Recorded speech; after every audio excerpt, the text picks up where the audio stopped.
ولا قوة إلا بالله العلي العظيم.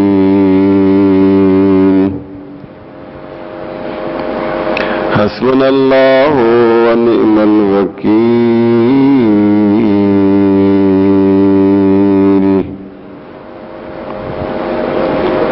نعم المولى ونعم النصير.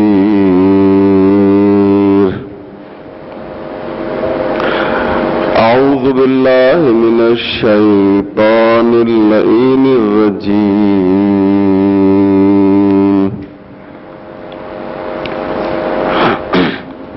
بسم الله الرحمن الرحيم. الحمد لله رب العالمين، والصلاة والسلام والتحية والإكرام على النبي الأمي العربي القرشي المكي المدني الأبتهي اتهامي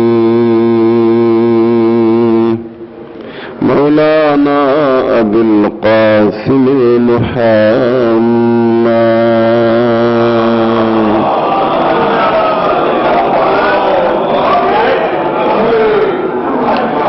وآله الطيبين الطاهرين المعصومين المظلومين المنتخبين، ولعنة الله على أعدائهم أجمعين من يومنا هذا إلى صباح يوم الدين. رب اشرح لي صدري ويسر لي أمري واحلل عقدة من لساني يفقهوا قولي. أوصيكم عباد الله نفسي بتقوى الله. أما بعد، فقد قال الله سبحانه تبارك وتعالى وقوله الحق. بسم الله الرحمن الرحيم. إن الله وملائكته يصلون على النبي يا أيها الذين آمنوا صلوا عليه وسلموا تسليما.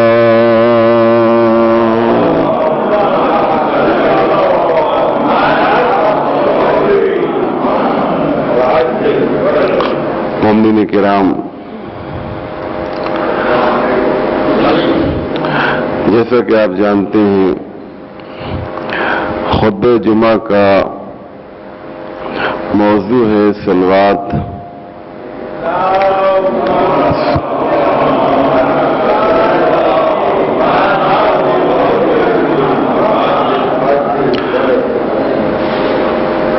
اور اب تک 9 خطبے اس سلسلے میں آپ کی خدمت میں پیش کیے جا چکے ہیں، لیکن آج اس موضوع پر گفتگو بہت مختصر ہوگی، کیونکہ آج دوسرے خطبے میں کچھ اور باتیں یوم قدس سے متعلق آپ کی خدمت میں پیش کرنا ہے. میں نے عرض کیا کہ صلوات کے سلسلے میں بہت سی حدیثیں ہیں، واقعات ہیں، اور صلوات پڑھنے کے جو فائدے ہیں اسے مختلف علماء کرام نے واقعات کے ذریعے بھی ہم تک پہنچائے ہیں. اور واقعاً اگر انسان صلوات کی عظمت اور اہمیت کو سمجھ لے اور اس کے فائدے سے واقف ہو جائے تو کبھی بھی وہ صلوات کو فراموش نہیں کرے گا۔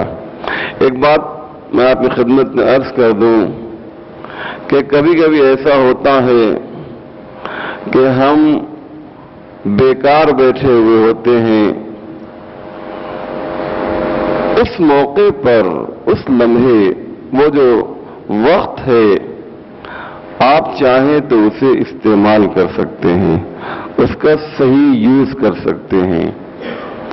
مثال کے طور پہ ایک شخص ہے جو کسی بس کا انتظار کرنے کے لیے بس اسٹاپ پر بیٹھا ہے، بس کا منتظر ہے۔ بہت آسان، کچھ کرنے کی ضرورت نہیں ہے۔ کیوں آپ اپنے کو اس موقع پر خالی رکھے ہوئے ہیں؟ بہترین طریقہ یہ ہے کہ ایسے موقع پر آپ صلوات پڑھتے رہیے۔ ایسے موقع پر کچھ کرنے کی دوسری صلوات پڑھیے، کچھ آپ کی جیب سے جا نہیں رہا ہے، اور دیکھیے کہ اس کا فائدہ کیا ہے۔ ایک عالم دین نے لکھا ہے اپنی کتاب میں، آغائے عزیزی جو ایک بہت مشہور اور بہت ہی مضبوط رائٹر ہے، وہ کہتے یہ ہے کہ اگر انسان اپنی زندگی میں جب بھی خالی ہو اور صلوات کا ورد کرتا رہے تو صاحب کشف و کرامات ہو جاتا ہے۔ اب تعجب کریں گے، لیکن کر کے دیکھیے تو فائدہ ہوتا ہے یا نہیں ہوتا ہے۔ آیت اللہ بہجت کہتے ہیں، آیت اللہ بہجت کے بارے میں بہت نقل کر چکا ہوں، بہت بڑی عرفانی شخصیت علماء کرام تشریف فرما ہیں اور سب ان کی شخصیت سے واقف ہیں کہ اگر انسان کو کوئی بہت بڑی خواہش ہے، تمنا ہے، مثلا آپ کو حج پہ جانا ہے، لیکن نیک اور جائز خواہش ہونا چاہیے، اور آپ اپنی زندگی میں اٹھتے بیٹھتے، سوتے جاگتے، جو بھی آپ کام کر رہے ہیں، آپ گھر میں ہیں، آپ باہر ہیں، آپ کار چلا رہے ہیں، آپ بائک چلا رہے ہیں، صلوات کا ورد کرتے رہیں۔ بہت توجہ کیجیے عزیزو، صلوات کا اتنا صلوات کا ورد کیجیے یہاں تک کہ آپ کی حاجتیں پوری ہو جائیں۔ یہ کر کے دیکھیے، کوئی معمولی شخصیت نہیں ہے جو کہہ رہی ہے۔ لہذا عزیزان محترم، ہمیں چاہیے کہ ہم اپنی زندگی میں صلوات، کچھ کرنا نہیں ہے، کچھ آپ کے جیب سے نہیں جا رہا۔ اللہم صلی علی محمد وآل محمد وعجل فرجہم کے ساتھ میں نے عرض کیا کہ عجل فرجہم کی وہ تاکید ہے۔ آیت اللہ امینی صاحب الغدیر کہتے ہیں کہ اگر تم صلوات کے ساتھ عجل فرجہم کا اضافہ کرو گے، صلوات کے ساتھ عجل فرجہم کا اضافہ کرو گے، تو میں نے جو الغدیر لکھی ہے، میں تمہیں اس ثواب میں قیامت کے دن شریک کر لوں گا۔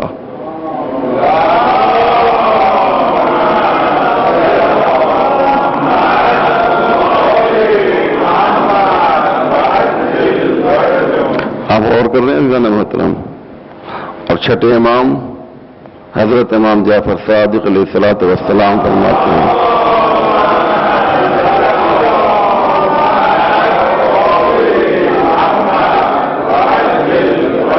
کہ اگر کوئی شخص صلوات کے ساتھ عجل فرجہم کا بھی اضافہ کرے گا تو وہ اس دنیا سے نہیں جائے گا مگر یہ کہ وہ میرے قائم کی زیارت کرے گا۔ اب اندازہ لگائیے عزیزان محترم، عجل فرجہم کی جو فضیلت صلوات کے ساتھ، امام آپ کی زیارت کے لیے آئیں گے، کتنا بڑا شرف ہے، کتنی بڑی اہمیت ہے عزیزان محترم۔ امام خود تشریف لائیں گے. عجل فرجہم، کیونکہ آپ نے ہم وقت عجل فرجہم کا مطلب یہی ہے کہ ان کے فرج میں پروردگار جلدی کر. ٹھیک ہے، اب آپ غور کیجئے میں کیا کہنا چاہ رہا ہوں، بہت ہی اہم بات. آپ دعا کرتے وعجل فرجہم، معنی بھی ذہن میں رکھیے، پروردگار ان کے فرج میں جلدی کر. یہ اس کا ترجمہ، ان کے یعنی امام، ہمارا وہ امام جو بھی پردے غیب میں ہے. آپ اس سے یہ بتانا چاہتے ہیں مولا میں آپ کے چہرے پر نور کی زیارت کرنا چاہتا ہوں. اور آسان اردو میں کہہ رہا ہوں واجل فرجہم، مولا اپنا دیدار کرا دیجئے، مولا اپنی زیارت کرا دیجئے، مولا ہم آپ کو دیکھنا چاہتے ہیں. یہ بار بار بار بار ریپیٹ کریں گے جب بھی آپ صلوات بھیج رہے ہیں. واجل فرجہم، مولا آ جائیے، مولا مجھے اپنا چہرہ دکھا دیجئے، آپ کو دیکھنا چاہتا ہوں، آپ سے ملنا چاہتا ہوں.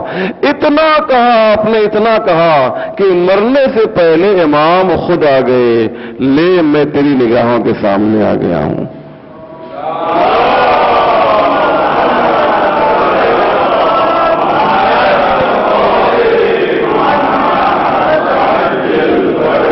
امام اچھا دیکھیے، معصوم کی حدیث ہے، معتبر روایت میں آپ کے سامنے پڑھ رہا ہوں کہ معصوم نے فرمایا واجل فرجہم کہو گے تو میرے قائم کی زیارت تم کو ہوگی. اور میں تو کہتا ہوں کہ مولا آپ اس وقت ضرور آئیے گا. ایسے آئیے، ہم عجل فرجہم اس لیے بھی کہہ رہے ہیں کہ اس وقت ہم کو ضرورت آپ کی ہے، لیکن اس سے زیادہ شدید ضرورت اس وقت ہے کہ جب ملک الموت ہماری روح قبض کرنے کے لیے آئے تو اس موقع پر آپ ضرور آئیے گا. اور شاید یہ مقصد بھی ہوں، میں نہیں کہہ سکتا ہوں، اپنی طرف سے تفسیر بھی نہیں کر سکتا. یہ شاید امام فرما رہے ہوں کہ روح نکلنے سے پہلے کا مقصد یہ ہے کہ جب ملک الموت آئیں، ادھر سے ملک الموت چلیں، ادھر سے مولا آپ بھی آئیے. اور جب مولا خود موجود رہیں گے، ہمارا امام خود ہماری نگاہوں کے سامنے رہے گا، تو کیا مجال ہے اس ملک الموت کی کہ جو روح قبض کرنے میں سختی سے پیش آئے. اور امام شاید خود کہے ملک الموت خبردار، دیکھو ایسا نہ کرنا، ملک الموت یہ میرا چاہنے والا ہے، یہ اپنی زندگی میں مسلسل مجھے پکار رہا تھا. شاید میری کوئی مجبوری تھی، میں نہیں آ سکا اس کے پاس، یا میں آتا تو یہ مجھے پہچان نہیں پاتا، لیکن اب ملک الموت مجھے عجل فرجہم کے ذریعے یہ مسلسل بلا رہا تھا. اور میں نے ضرورت محسوس اس وقت زیادہ کی کہ جب اس کے جسم سے روح نکل رہی ہو تب میرا ہونا زیادہ اہمیت رکھتا ہے. اے ملک الموت خبردار، اس کی روح قبض کرنے میں سختی نہ کرنا. دیکھو اسے تکلیف نہ ہونے پائے، دیکھو اسے اذیت نہ ہونے پائے.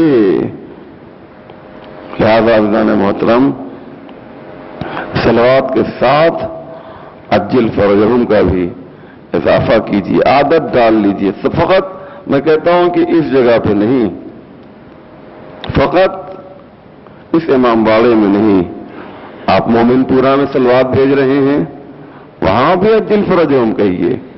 شیواجی نگر میں وہاں بھی عجل فرجہم کا اضافہ کیجیے.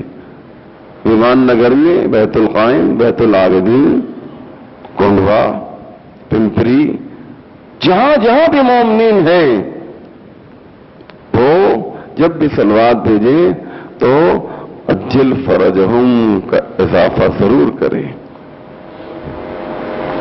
صلوات کی عظمت میں اتنا وقت آپ کا نہ لیتا عزیزو. 10 خطبے بہت ہوتے ہیں ایک موضوع کے اوپر، بہت زیادہ ہوتے ہیں، لیکن یہ صلوات کی اہمیت کیا ہے، صلوات کی عظمت کیا ہے، اسے ہم اور آپ پہچانے یا نہ پہچانے. ایک صلوات بر محمد علیہ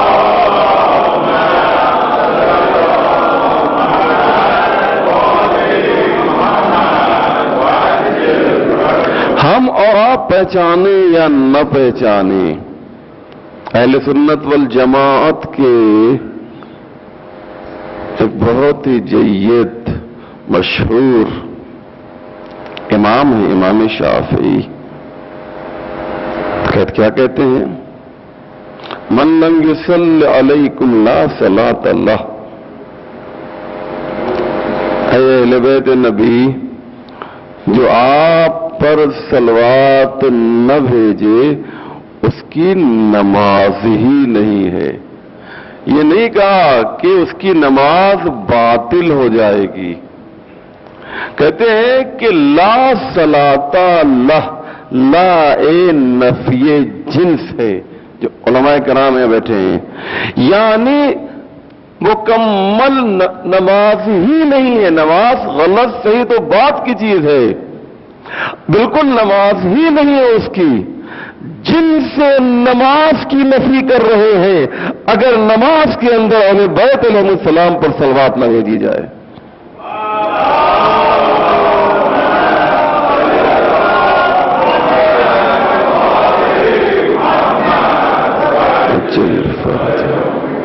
آپ اور کر رہے ہیں جانے محترم،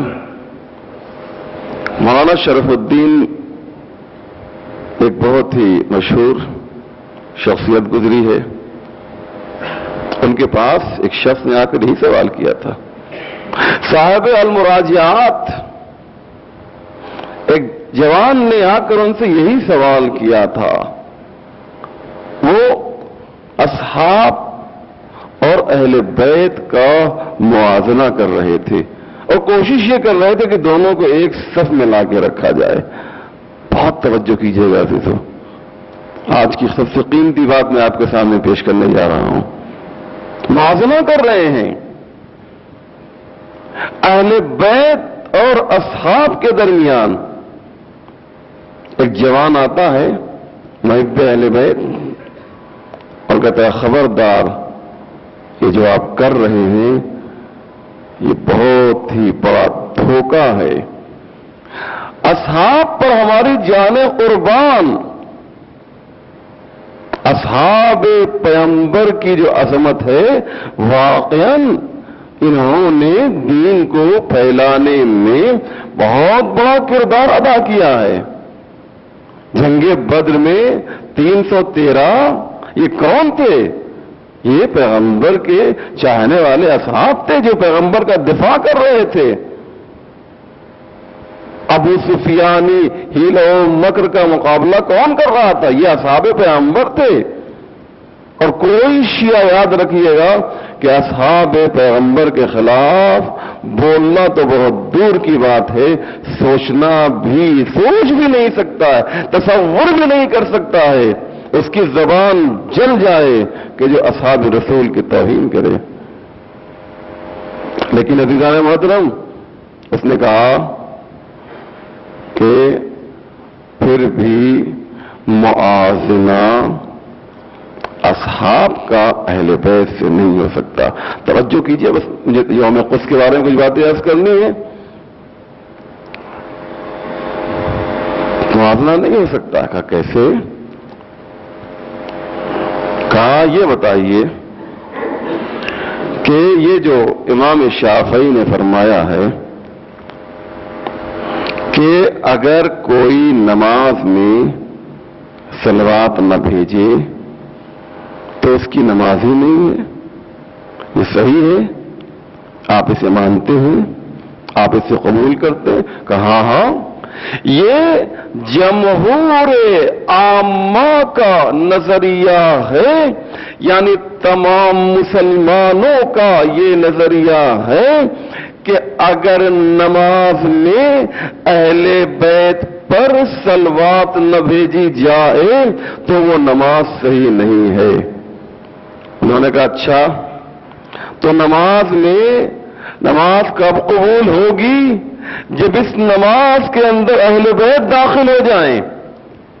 کہا اچھا، اب مجھے یہ بتائیے کہ اگر کوئی اصحاب رسول کو نماز میں لے کر آ جائے، توجہ کیجیے گا عزیزو، کوئی اصحاب رسول کو لے کر آ جائے نماز میں، کہ اگر اصحاب کو لے کر نماز میں آ گئے تو نماز باطل۔ آپ غور کر رہے ہیں، یہی بات انہوں نے کہی، کہا دیکھا یہی فرق ہے اصحاب میں اہل بیت میں، کہ اگر اصحاب کو نماز میں لایا جائے تو نماز باطل ہو جاتی ہے، اہل بیت کو نماز سے نکال دیا جائے تو نماز باطل ہو جاتی ہے۔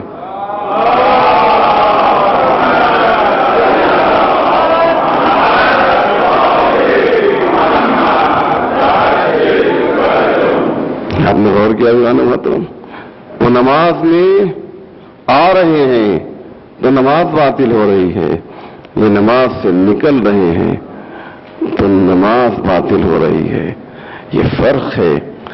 صلوات کی عظمت اور اہمیت بہت زیادہ ہے اور ہمیں اسے سمجھنا ہوگا۔ بسم اللہ الرحمن الرحیم۔